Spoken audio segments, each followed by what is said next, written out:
بسم الله الرحمن الرحيم الحمد لله رب العالمين الصلاة والسلام على رسول الله صلى الله عليه وسلم ይህ እንግዲህ የአረብኛ ቋንቋና የቁርአን ትምህርታችን ነው። ክፍል 2 ነው ለዛሬ የምንማረው። በክፍል 1 እንግዲህ የአረብኛ ቃላቶች በአጠቃላይ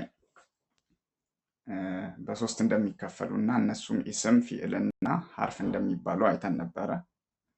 ዛሬ ደግሞ የኢስምን የፊዕልና የሐርፍን ምልክቶች ትርጉማቸውን ባናውቅ እንኳን ማለት ነው እንዲሁ ዝም ብለን አይተን ይሄ ቃል ኢስም ነው፣ ይሄ ቃል ፊዕል ነው፣ ይሄ ቃል ሐርፍ ነው ልንል የምንችልባቸው ምልክቶች እንማራለን ማለት ነው። የመጀመሪያው ከኢስም እንጀምራለን። የኢስም ምልክቶች የመጀመሪያው አል ነው። አንድ ቃል አሊፍና በላም በአል የሚጀምር ከሆነ ያህ ቃል ኢስም ነው በእርግጠኝነት። ስለዚህ አሁን ሱረቱል ፋቲሃ ላይ እንሂድና የሱረቱል ፋቲሃ አያዎች ውስጥ እስኪ አል ያላቸው ቃሎችን እያየን ኢስም መሆናቸውን እንትንላለን ማለት ነው። እንደምታዩት ቢስሚላሂ አርራህማኒ አርራሂሚ ኢስም ናቸው። አልሐምዱ ኢስም ነው። አልዓለሚን ኢስም ነው። አርራህማኒ አርራሂም ድጋሚ ኢስም ነው። አለዚነ ኢስም ነው በአል ነው የሚጀምረው። አሲራጥ፣ አልሙስጠቂም፣ አልመግዱቢ፣ አለዚነ ድጋሚ፣ አዳሊን እነኚህ በሙሉ ኢስም ናቸው፣ ምክንያቱም አል ስላላቸው ማለት ነው። ሁለተኛው የኢስም ምልክት ደግሞ ተንዊን። አንድ ቃል በተንዊን የሚጨርስ ከሆነ የመጨረሻ ፊደሉ በተንዊን የሚጨርስ ከሆነ ያህ ቃል ኢስም ነው ማለት ነው። ሱረቱል ፋቲሃ ውስጥ በተንዊን የሚጨርስ ምንም አይነት ቃል የለም። ስለዚህ ሱረቱል ፈለቅ ላይ ስንሄድ እንደምታዩት ወሚን ሸሪ ጋሲቂን ኢስም ነው፣ ምክንያቱም በተንዊን ስለሚጨርስ። ወሚን ሸሪ ሐሲዲን ኢስም ነው፣ ምክንያቱም በተንዊን ስለሚጨርስ። ሱረቱል ኢኽላስ ላይ ደግሞ ኩፉወን ኢስም ነው፣ ተንዊን አለው መጨረሻው ላይ። አሃዱን ኢስም ነው፣ መጨረሻ ላይ ተንዊን ስላለው። ሱረቱል መሰድም ላይ እንደምታዩት አቅልሚያቸዋለሁ ማለት ነው ተንዊን ያላቸውን። ሶስተኛው ደግሞ የኢስም ምልክት በታ መርቡጣ፣ እቺ በክቧታ አንድ ቃል በዚች በታ መርቡጣ የሚጨርስ ከሆነ ያህ ቃል ኢስም ነው። እንደውም የሴትን ጾታ የሚገልጥ ሙአነስ ነው፣ አነስታይ ጾታ ነው ያለው ማለት ነው። ስለዚህ አሁን ይሄኛውንም በቁርአን ውስጥ ሄደን እንፈልግ እስኪ። ሱረቱል ሁመዛ ፋቲሃ ውስጥ የለም በታ መርቡጣ የሚጨርስ ቃል። ስለዚህ ሱረቱ ሁመዛ ውስጥ ብዙ ስላሉ እዛ ሱራ ላይ ሄጃለሁ። እንደምታዩት ወይሉን ሊኩሊ ሁመዘቲን ሉመዘቲን ሁለቱም ማለት ነው ኢስም ናቸው፣ ምክንያቱም በታ መርቡጣ ነው የሚጨርሱት። ፊልሁጠመቲን አልሁጠመቲን በታ መርቡጣ ስለሚጨርስ እነኚህ እንደምታዩቸው በታ መርቡጣ የሚጨርሱ ቃላቶች ናቸው፣ ኢስም ናቸው፣ ምክንያቱም በታ መርቡጣ ስለሚጨርሱ። ሌላኛው ደግሞ አራተኛው የኢስም ምልክት ደግሞ ከሐርፉ ጃር ቀጥሎ መምጣት ነው። ሐርፉ ጃር ማለት ሐርፉ ጃር የሚባሉ ፊደሎች እነኚህ ናቸው፣ እንደምታዩቸው 7 ናቸው። ሚን፣ ኢላ፣ አን፣ አላ፣ ፊ፣ ከብ፣ ሊ፣ ቢ ከነኚህ ፊደሎች ቀጥሎ የሚመጣው ቃል ኢስም ነው። ስለዚህ ምንም በእርግጠኛ መሆን እንችላለን። ስለዚህ አሁን እዚህ ጋር ሱረቱል ፋቲሃ ላይ ብንመጣ ቢ አለና ከዛ ኢስም አለ። ስለዚህ ከቢ ቀጥሎ የመጣው ኢስም ራሱ ኢስም ነው ማለት ነው። ራሱ ኢስም ራሱ የምንማረው ያለ ነው። ኢስም ራሱ ኢስም ነው። ከዛ አልሐምዱ፣ ከዛ ይሄ ሊላሂ ነው። ሊ እና የአላህ ድምር ማለት ነው። ስለዚህ አላህ የሚለው ቃል እዚህ ጋር ማለት ነው ኢስም ነው፣ ምክንያቱም ቀድሞት ማለት ነው ሐርፉ ጃር ከሚባሉ ፊደሎች መካከል ሊ ቀድሞት ስለመጣ። አለይሂም እዚህ ጋር እንደምታዩት አለይሂም፣ አለይ ሐርፉ ጃር ነው።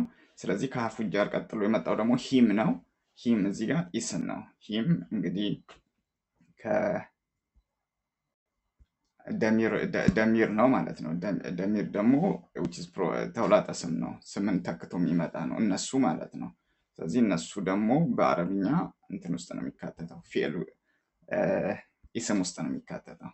እዚህ ጋር አለይሂም ተጨማሪ የኢስም ምልክቶች ሊሆኑ የሚችሉ ምልክቶች፣ አንደኛ በኪስራ መጨረስ።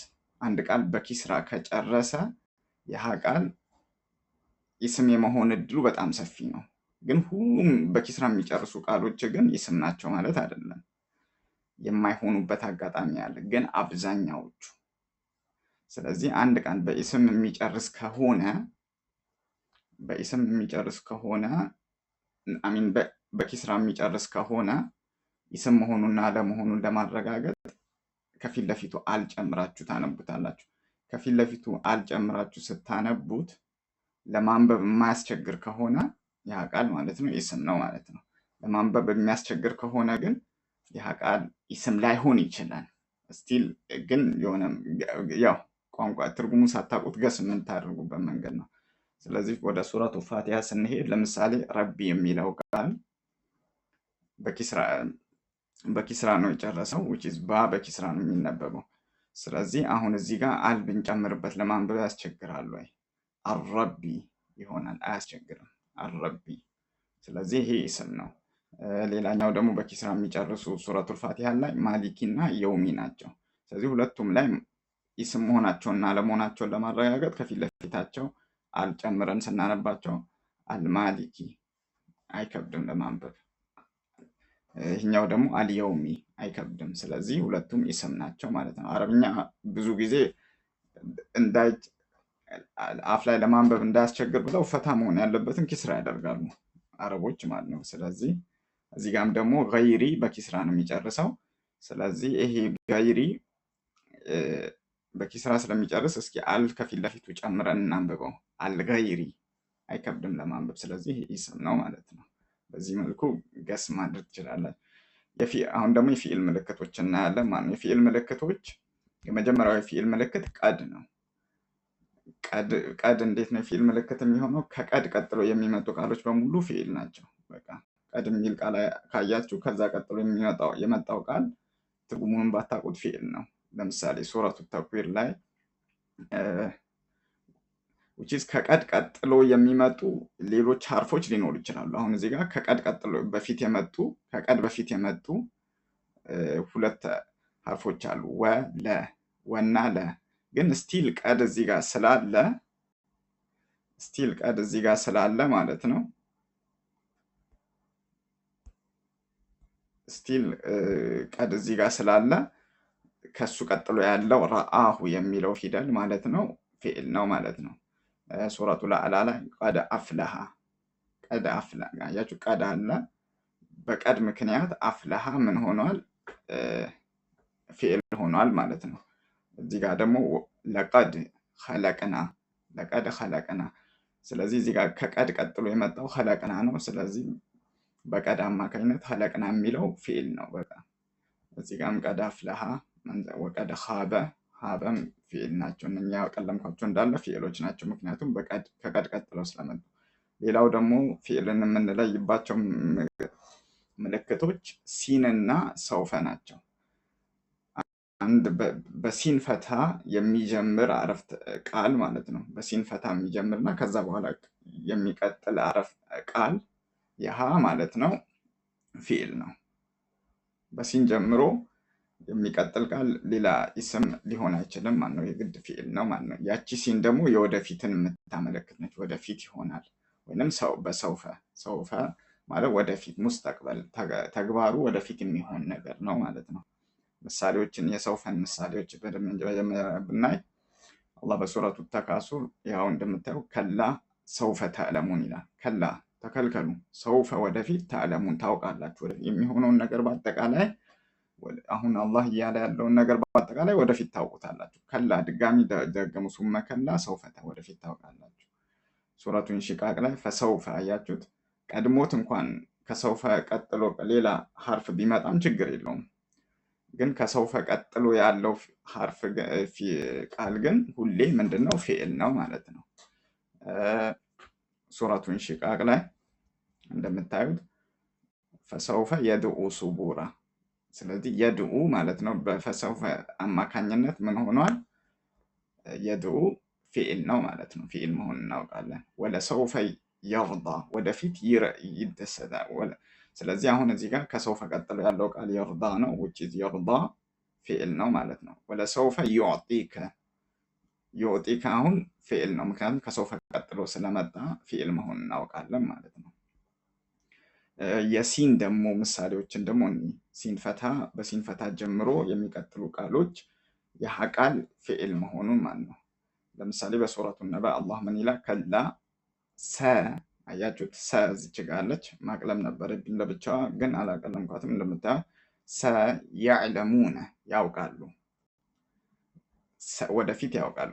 ሱመ ከላ ሰ ያዕለሙነ ወደፊት ያውቃሉ። ስለዚህ ሁለቱም ይሄ ሰያዕለሙን ሰያዕለሙን ያዕለሙን የሚለው ፊዕል ነው ማለት ነው። አሁን እዚህ ጋም ሰነድኡ ሰነድኡ ሰ የፊዕል ማወቂያ ስለሆነች ነድኡ እንጠራለን። ነድኡ ምንድን ነው? ፊዕል ነው ማለት ነው። ሰየስላ ፊዕል ነው፣ ምክንያቱም በሲን ስለሚጀምር ወደፊት ይገባል። ወሰዩጀነቡሃ አሁን እዚህ ጋር ሰዩጀነቡሃ የሚለው ጋር በሲን ፈታ ስለጀመረ ፊዕል ነው። እዚህ ጋር ቀድሞት ሌላ ሀርፍ ሊመጣ ይችላል። ወውም ቢሆን ፋም ቢሆን እነኚህ ወውና ፋ ቀድመው ይመጣሉ። ምንም ችግር የለውም፣ ትርጉምን አይቀይሩም። ስለዚህ አሁን ፈስ ከፈ ቀጥሎ ሰ አለ። ፈሰዩ ብሲሩሁ ወደፊት ፈሰኑ የሲሩሁ። ስለዚህ ይሄ ምንድን ነው? ፊዕል ነው ማለት ነው። ሌላው ደግሞ ፊዕልን የምንለይበት ታ መፍቱሃ በስኩን ሲጨርስ አንድ ቃል መጨረሻ ፊደሉ ታ መፍቱሃ ችኛዋ መርቡጣዋ የኢስም መለያ ነች። እቺ ታ መፍቱሃ ደግሞ የፊዕል መለያ ነች። በፊዕል በታ መፍቱሃ ሲጨርስ አንድ ቃል በስኩን ሆኖ ሲጨርስ ያ ቃል ምንም ጥርጥር የለውም ፊዕል ነው ማለት ነው። ለምሳሌ ሱረቱ ተክዊር ላይ እንደምታዩት ማለት ነው ዓሊመት ት። ስለዚህ በታ መፍቱሃ በስኩን ስለጨረሰ ይሄ ቃል ፊዕል ነው።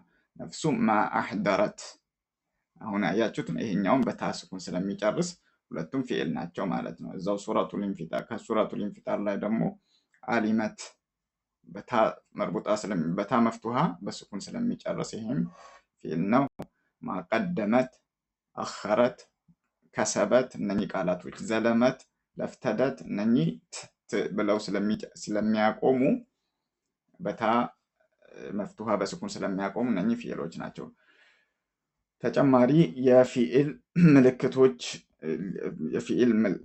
ምልክቶች ሊሆኑ የሚችሉ ምልክቶች ይሄኛውን ተዉትና ብዙ ፊዕሎች ማለት ነው በአሊፍ በኑን ያ ታ በሚሉ ፊደሎች ይጀምራሉ ብዙ ፊደሎች። ስለዚህ አንድ ቃል ማለት ነው ከነኚህ ፊደሎች በአንዱ ከጀመረ ማለት ነው ያ ቃል ፊዕል የመሆን እድሉ በጣም ሰፊ ነው። ፊዕል የመሆን እድሉ ሰፊ ነው፣ ላይሆንም ይችላል፣ ግን የመሆን እድሉ ሰፊ ነው። ስለዚህ ከዛ አንድ ቃል በእነኚህ ፊደሎች የሚጀምር ከሆነ ከዛ በኋላ ከፊት ለፊቱ ቀድ አምጥተን ማለት ነው ቀድ ቀጥለን እናነበዋለን። ከዛ በኋላ ለአፍ የማያስቸግር ከሆነ ፊዕል የመሆን እድሉ ደግሞ በጣም ሞር ሰፊ ይሆናል ማለት ነው። እስኪ ወደ ሱረቱ ፋቲሃ እንሂድና ሱረቱ ፋቲሃ ላይ ከነኚህ ፊደሎች በአንዱ የሚጀምር ቃላቶች እንፈልግ። ለምሳሌ በኑን የሚጀምሩ ቃላቶች እኛውና ሁለት ናቸው፣ ናዕቡዱና ነስተኢን። ስለዚህ አሁን ናዕቡዱና ነስተኢን በኑን ስለሚጀምሩ ፊዕል ሊሆኑ ይችላሉ የሚላችን ግምታችን ከፍ ያለ ነው ማለት ነው። ስለዚህ እንዴት ነው የምናረጋግጠው? ሲቀድ ከፊት ለፊታቸው ጨምረን እናንብባቸው። ቀድ ናዕቡዱ አይከብድም ለማንበብ፣ ቀድ ነስተዒኑ አይከብድም። ስለዚህ ፊዕል የመሆን እድላቸው አሁንም ሰፊ ነው። ስለዚህ ገስ እናደርጋለን ማለት ነው። ከቃላቶች ጋር እንደዚህ እንድንተዋወቅ ነው። ኢቭን ትርጉም እንኳን ሳናቅ ጅስት ይሄ የማነበው ቃል ፊዕል ነው።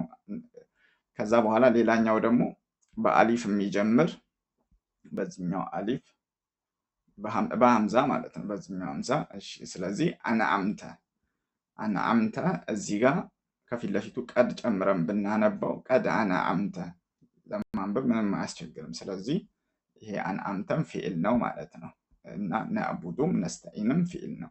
የሀርፍ ምልክቶች ደግሞ አንድ ቃል ከላይ ከተጠቀሱት የኢስምና የፊዕል ምልክቶች ከሌለው ሀርፍ ሊሆን ይችላል የሚለው በቃ ሀርፍ ሊሆን ይችላል። ብዙ ጊዜ ደግሞ ሀርፎች አጭር ስለሆኑ ለማወቅም አያስቸግሩም። ልክ አንድ ፊደል ናቸው ወይንም ሁለት ፊደል ምናምን እንደዛ ናቸው። ወሊ ፈቢ ምናምን እንደዚህ ያሉ ስለሆኑ ብዙ አያስቸግሩም። የሀርፍ ምሳሌዎች ደግሞ ሱረቱ ናስ ላይ ለምሳሌ ብንሄድ ቁል አዑዙ ቢረቢ። አሁን እዚህ ጋር ቢረቢ ቢና አሁን ቢረቢ የሁለት ቃሎች ጥምር ነው። ቢ ያለ ሀርፍ ነው እና ከዛ ረቢ ጌታ ቢረቢ። ስለዚህ በጌታ ናስ በሰዎች ጌታ። ስለዚህ በሰዎች ጌታ እጠበቃለሁ በል። ሚን አያችሁት? ሚን ከሸሪ ከማን ነው የምጠበቀው? ከተንኮል አልወስዋሲል ኸናስ ከሚወሰውሰው ብቅ ልም እያለ ከሚወሰውሰው ተንኮል አለዚህ ያ ይወስዊሱ ፊ። አሁን እዚህ ጋር ፊ ሀርፍ ነው ማለት ሱዱሪ ናስ በሰዎች ልቦች ውስጥ። አሁን ሱረቱል ፋቲሃ ውስጥ ያሉትን ቃላቶች ማለት ነው በኢስም በፊኤል በሀርፍ ብንከፍላቸው ማለት ነው። አሁን ሱረቱል ፋቲሃ ውስጥ ያሉት ቃሎች እነኚህ ናቸው። በቃ በተከታታይ ብንሄድ ማለት ነው እንዲት ሙሉ ሲገነጣጠሉ ማለት ነው ስንት ቃሎች ይመጣሉ? 38 ቃሎች 38 ቃሎች ናቸው ሙሉ ሲገነጣጠሉ። ከነሱ መካከል ማለት ነው ከነሱ መካከል ይሄ ቢጫው ማለት ነው ቢጫው የሀርፍ ነው። ስለዚህ ስንት ሀርፍ አለ? 1 2 3 4 5 6 7 8 9 ሀርፍ አለ ሱረቱል ፋቲሃ ውስጥ። ከ38ቱ 9ኙ ሀርፍ ነው። ስለዚህ 9 ስንቀንስበት 29 ይሆናል። ከ29ኙ ደግሞ ፊዕሎች በዚህ ከለር ነው 1 2 3 4 ፊዕሎች ነው ያሉት ሱረቱል ፋቲሃ ውስጥ። ስለዚህ 4 ፊዕሎች 29። ስለዚህ 25 ኢስሞች አሉ ማለት ነው። ሌሎቹ እንዳለ ኢስሞች ናቸው በቀይ ማለት ነው። ስለዚህ አሁን አብረን ብንሄድ ማለት ነው ለምሳሌ አዑዙ እጠበቃለሁ ማለት ነው ፊዕል ነው። አዑዙ ቢ በአላሂ በአላህ ቢ ሀርፍ ነው። አላህ ኢስም ነው። ሚነ ከሀርፍ ነው። አሸይጣን ኢስም ነው ከሰይጣን። አረጂም የተረገመው ኢስም ነው። እና እንደዚህ እያደረገን ይሄኛውን በዚህ መልኩ ማንበብ ትችላላችሁ። ከዛ ቢ ኢስሚ በስም ትርጉማቸውን ጽፏቸዋቸው። በተለይ ፋቲሃ ሰላታችሁ ላይ በአግባቡ ትርጉሙን አውቃችሁ እንድትቀሩ። እያንዳንዱ ቃል ደግሞ እንዴት እንዲገንጠልጥል ሲል ማለት ነው እያንዳንዱ ቃል የተለያየ መሆኑን እያወቅን ስንቀራው ሁላ በጣም ያስተካከላል ቂራአታችን።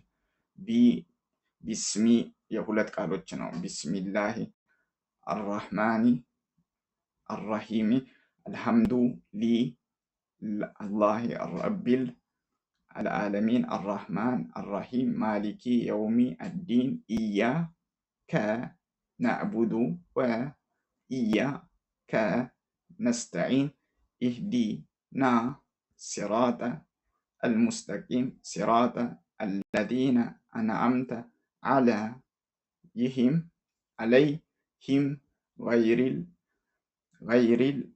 ገይሪ አልመግዱቢ ዓለይሂም ወለዶሊን። እንደዚህ ይቀራል ማለት ነው ሱረቱል ፋቲሃ። እና አረብኛውን ደግሞ የምትፈልጉ ከሆነ ያው አረብኛውም እዚህ ጋር አለ። ስክሪንሾት አድርጋችሁ ማስቀረት ትችላላችሁ። ጽሁፉን እዚሁ ባዮ ላይ ባለው ሊንክ ማግኘት ትችላላችሁ። ይህንን ጽሁፍ ጽፋችሁ ለማጥናት ያው እና ሱረቱል ፋቲሃ ውስጥ ያሉት ኢስሞች በተከታታይ ሲደረደሩ ፊዕሎች ደግሞ እኙና ነዕቡዱ ሀርፎች ደግሞ እኙና ከዛ በኋላ ያው ሱራውን እንደዚህ ሙሉውን ለመቅራት ያውና ስለዚህ ያው ስክሪንሾት እያደረጋችሁ በማስቀረት ከዛ ቃል በቃል ሱረቱል ፋቲሃ ሙሉውን